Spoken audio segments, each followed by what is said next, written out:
Welcome back to the Ed Morrissey Show. You just saw on the screen the Prince of Twitter, the regent of RedState.com, Andrew Malcolm, otherwise known as Statler to my Waldorf, or maybe Waldorf to my Statler. I don't know. Statler, yeah, which one is? I don't know. I've never figured out which one's which. I haven't either. I remember one of them is bald, though, so that might be a key indicator. I would be the bald guy, and Andrew would be the guy with the big mustache and the fluffy hair there. So yeah, that's right. Either way, it works for all these years. Well, it does, and it continues on. We are going to maybe have a little bit of a shorter one today, but we're going to talk about a couple things going on here. First off, I got to ask you this. I was very amused when one of the first things that popped up when there was this news that Netflix was going to make an offer, or had made an offer, to buy Warner Discovery, right? And it's only part of Warner Discovery. It's most of Warner Discovery, but their CNN wasn't part of that. And over at Puck, Dylan Byers writes that there was a great sigh of relief that Barry Weiss was not going to be in charge of CNN because Netflix beat Paramount to the punch. And that was on Friday. On Monday morning, Paramount launches a hostile bid to take over all of Warner, including CNN. And I just don't think, Andrew, is there enough popcorn in the world for this thing? I mean, you tell me. No, not enough. Not enough. I love popcorn too, but yeah, I hope we talked about this a couple of weeks ago, but I hope this is the beginning of not necessarily a rebalancing of what was the mainstream media. It's not mainstream so much anymore, but we got the big changes at Paramount and CBS, and now this potential one. And then, of course, the Washington Post is going through some convulsions, and the LA Times seems to be moving in a different direction in some ways. So there is some hope that eventually the forces of the new media will force a rebalancing in the wacko mainstream. Well, I got to say this. I haven't seen the Los Angeles Times necessarily do that very well. I think they got, because they were forced to during the wildfire crisis, right? The catastrophe in Los Angeles.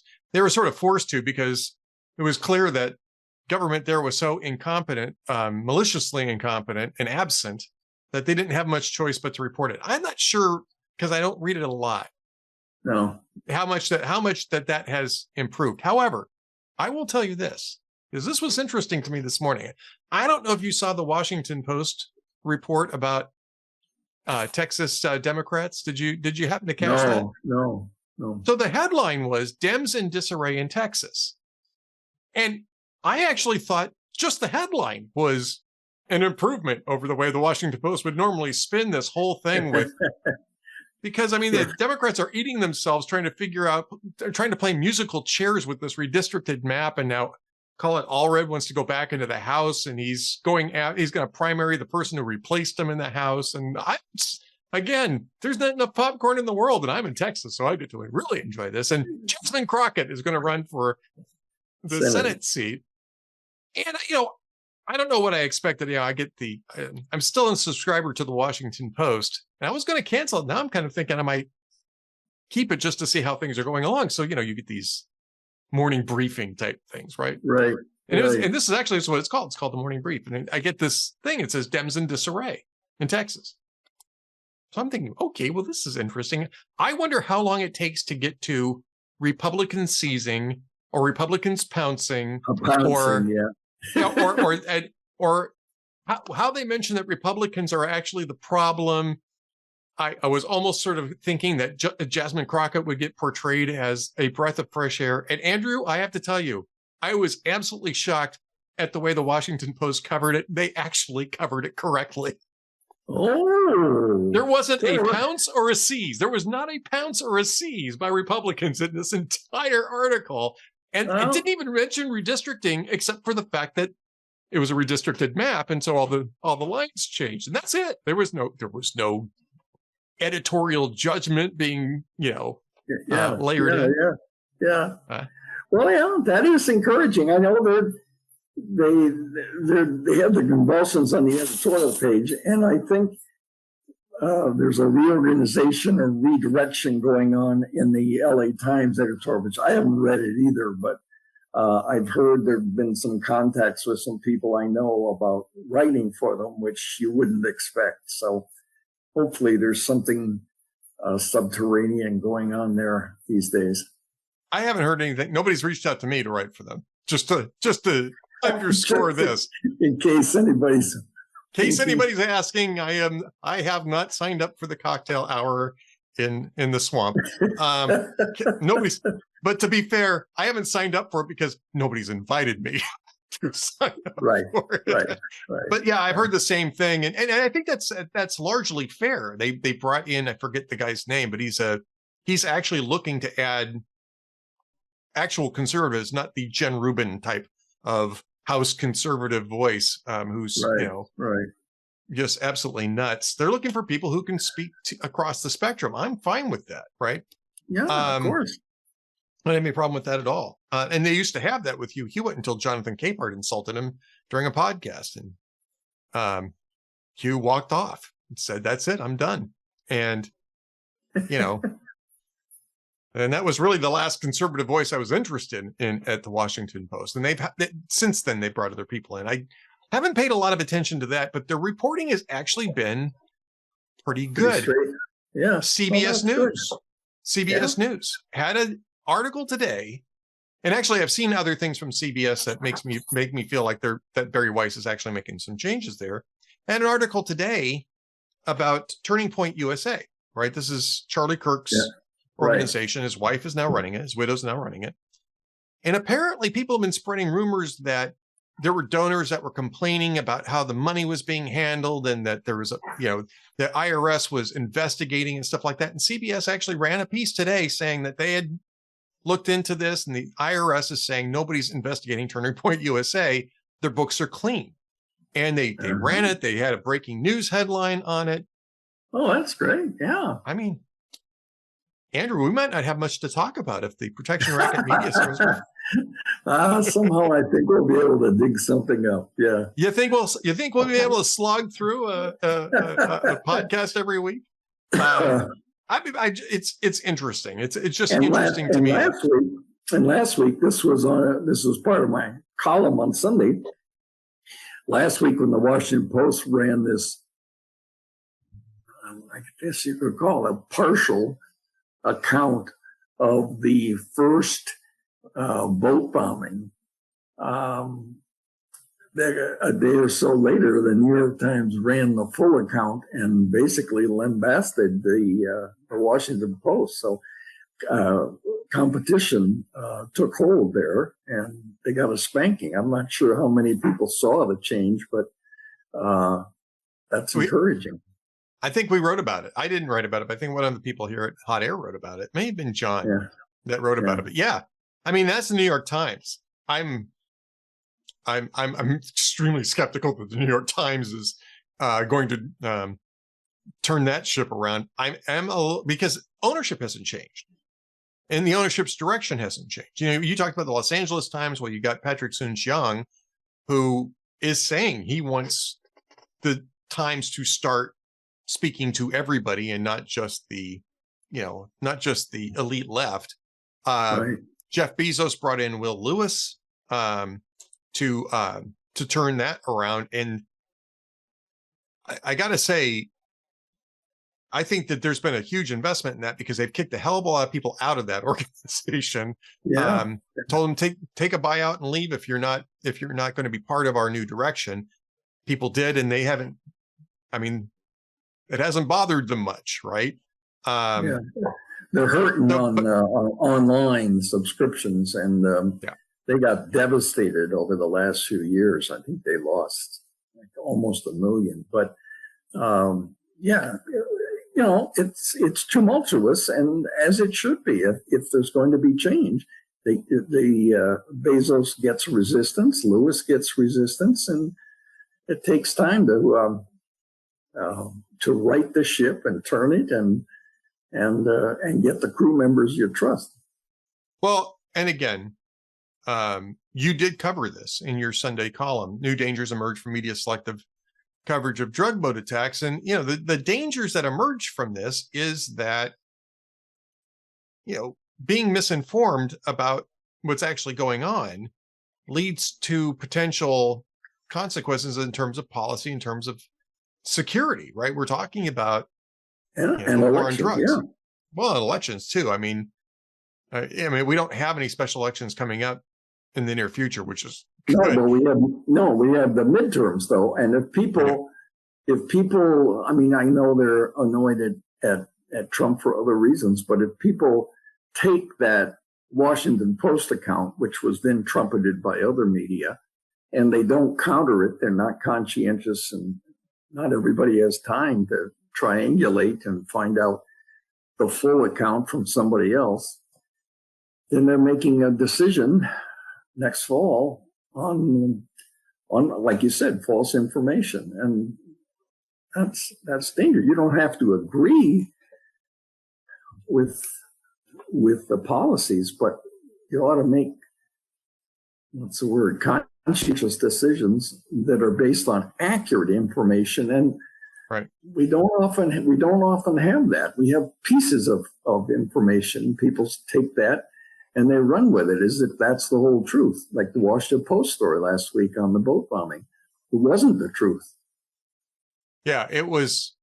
I mean, this is the whole sources say, right? And people two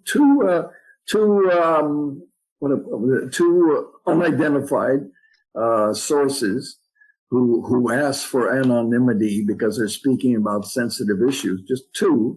There was one quote, and then the New York Times came in with five sources, four reporters, and five sources saying that no, Hegseth did not give the order to kill everybody.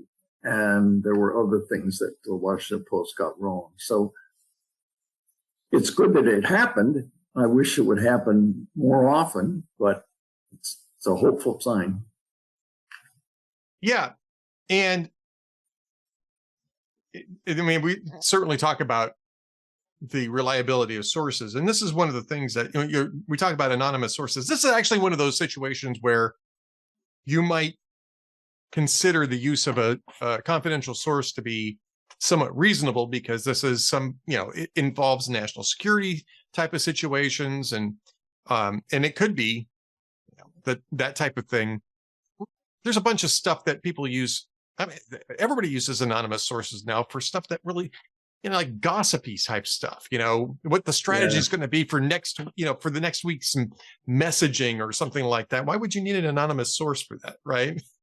Exactly. And in the first term, Trump got crucified often he called it deep state, but by anonymous sources. They pick out a reporter, like Ben Rhodes says, young reporters are easy to play. They pick out a reporter, they leak him something that may not even be true. He runs with it because it's exciting, makes him look like a really good reporter. And then Trump has to argue with it, or Trump's people. And it creates that whole false image about what's going on. That the deep state just kept pecking at Trump time after time. And a lot of the times it wasn't true, or it was only partially true. And they would peck away. That's how they got rid of Tillerson in the cabinet, pecking away with bad things about him. So as a reporter, you have to be, as you said, you have to be judicious. You have to be honest. Otherwise, you're just going to get played by the policy people. Well, yeah. And look, I mean, again, this is the type of thing that, again, the type of topic that you might want to say, okay, this is sort of serious. And in order to get the truth out, you might have to talk to people while protecting their identities. That much I don't mind so much, but you have to also be careful, or maybe you have to be ethical about how you choose those sources, because what it really looked like with the Washington Post is they got a couple of people at the Pentagon who were sore at Pete Hegseth for reshuffling things and reshuffling the priorities and stuff like that. They got part of the story. They basically rang up 2 sources, didn't go looking around for more sources to see if they got the full story, and ran with what they were basically handed. And this is the problem, like you said, when you're dealing with young reporters. This is part of the issue. I would also argue that what it really is they're being told stuff that they want to hear. And that all they're trying to do is say, well, I found 2 sources that say the same thing. I'm going to run with this because this is a story I wanted to write in the first place. That's right. It's too good to check. Too good to check. Yes. It's too fun to check. It's too good to check. I use that all the time because it's kind of just a good way of, I think, sort of labeling this stuff. That some stories are too good to check. And that's when you really have to be careful. Honest. Yeah. Well, I mean, you just have to be careful because that's where you're going to get tripped up, because you're basically listening to people who are confirming your own worldview. And if you care about the truth, that's a problem. Now, if you don't care about the truth and all you're really interested in doing is narrative amplification, well, then you don't need to worry about it. But the Washington Post seems, at least these days, not to be as into that type of amplification service anymore. It looks like they're trying to get more credible or build their credibility up. Yeah, absolutely. And it's a highlight of the problem. There are some dim encouraging signs, and I guess we have to go with that. But it's an old problem, the unidentified sources. And a long time ago, when I was working for the New York Times, you had to, if you were going to use an unidentified source, you had to use an explanation. You couldn't just say an unidentified source. You had to say a source like the Washington Post who sought anonymity because speaking confidential affairs or something. And now that's become boilerplate, and you just throw that in as an excuse. So you could, if you were cynical, and some days I am, you could say, I wonder if there really were 2. I wonder if they really said that. This is the problem with the media. They've done so much making up, or in many cases ignoring, like the Hunter laptop. Right. And they just, it's sad. But anyway, I wanted to write about it, at least on that one, to kind of expose a hopeful sign of competition kicking in. Well, yeah, I certainly hope so. And I mean, I guess we'll see. But just to get back to your article here, I mean, well, we kind of discussed this. I want to talk about real quickly here, because I know we're kind of just a little under time pressure here, but I want to talk about your Thursday thing too, because I think this is important, because we're seeing more and more of this. There was an arrest made today of brothers, I guess, that were threatening Homeland Security officials. They arrested them for terroristic threats. They were trying to get people to shoot ICE officers as well. It was pretty bad. And your column, or this may be, I think, your 5-minute podcast, these calls for violence keep coming from one side of the political aisle. Tell us a little bit about your perspective on that, because that's the way I see it too. Well, it starts, and the most obvious thing is that calling Trump a Nazi all the time, or a fascist.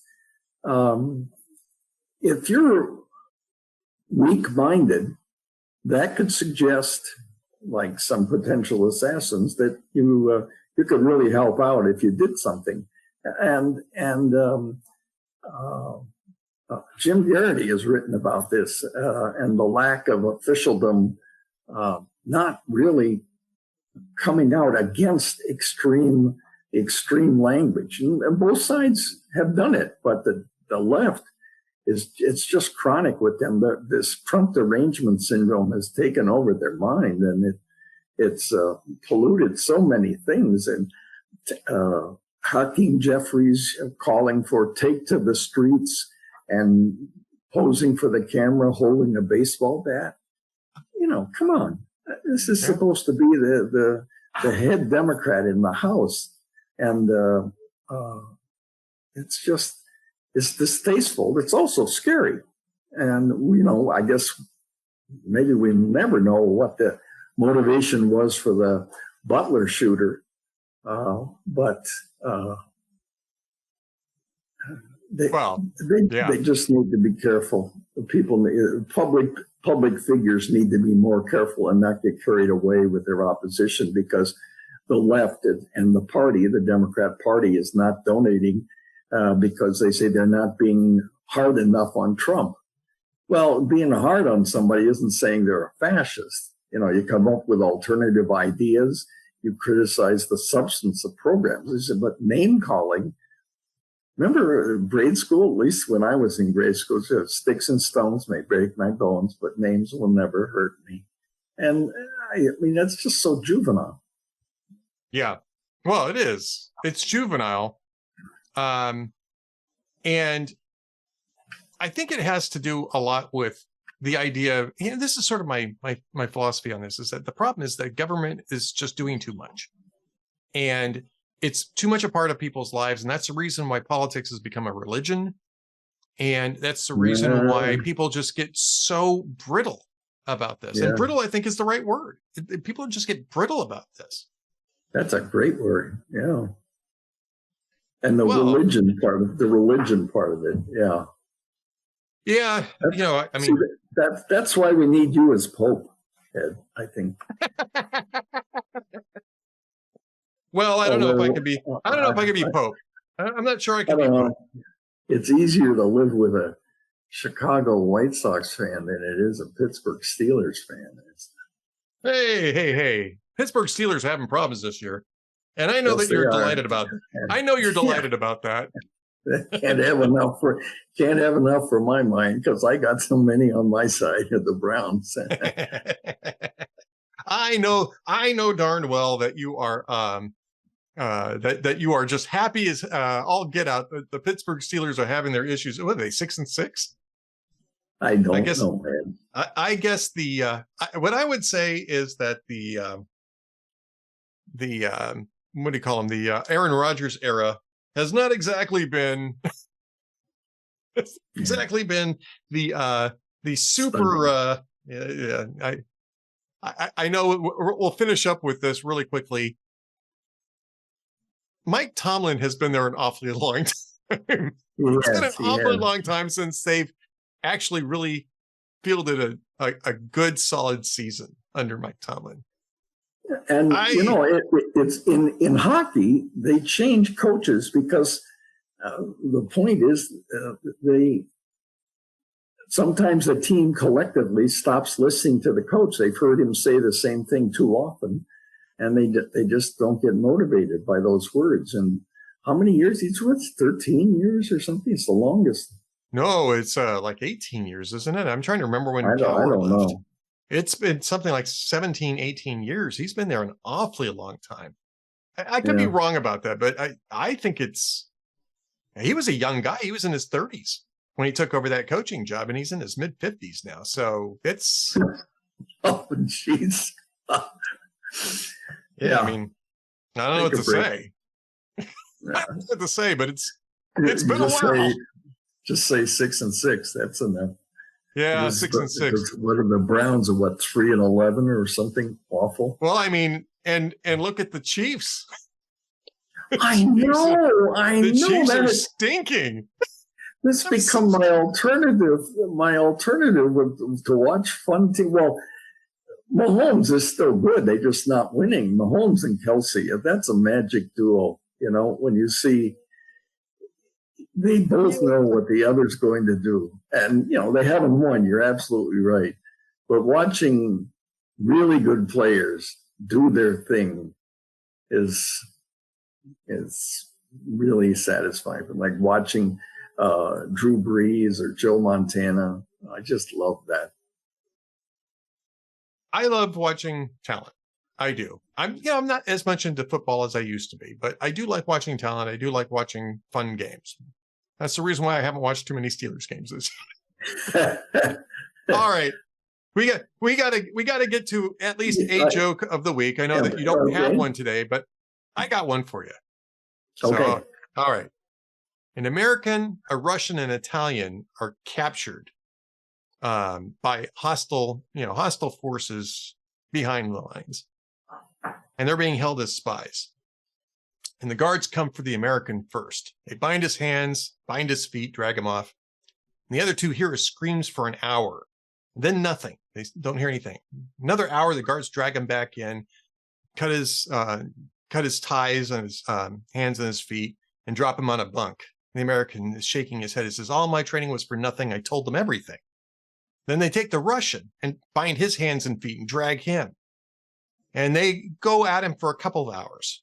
And he's screaming and yelling. And finally, he gets quiet again. About an hour later, they drag the Russian back in. And he says, look, it was horrible. But in the end, they broke me. I couldn't resist them any longer. I told them everything. So then the guards come in for the Italian. They bind his hands, his feet, and drag him off. And he's gone all day. And they're hearing the screams all day. On and on and on. And after what seems like forever, they drag him back in, throw him on the bunk, cut the bonds on him, and leave. And the Russian looks at him and says, you must be the toughest man on earth. And the American looks at him and goes, how did you not break? And the Italian says, I wanted to. I tried to tell them everything, but they wouldn't cut my hands loose. Oh, I didn't expect that. I didn't know where that was going. As part Italian, I know what they're talking about. So yes. Yeah. All right. Okay. That's my joke for the week from jokesoftheweek.net. As I love jokesoftheweek.net. It's always great fun to go over there and take a look at that. Also great fun talking to Andrew Malcolm each and every week right here at hotair.com. Go read him at redstate.com. He is the regent of redstate.com and the prince of Twitter. We'll do this again next week, Andrew. So we'll see you then. Yeah, let's do that. I'll see you. Thanks, everybody. Thank you, Edward.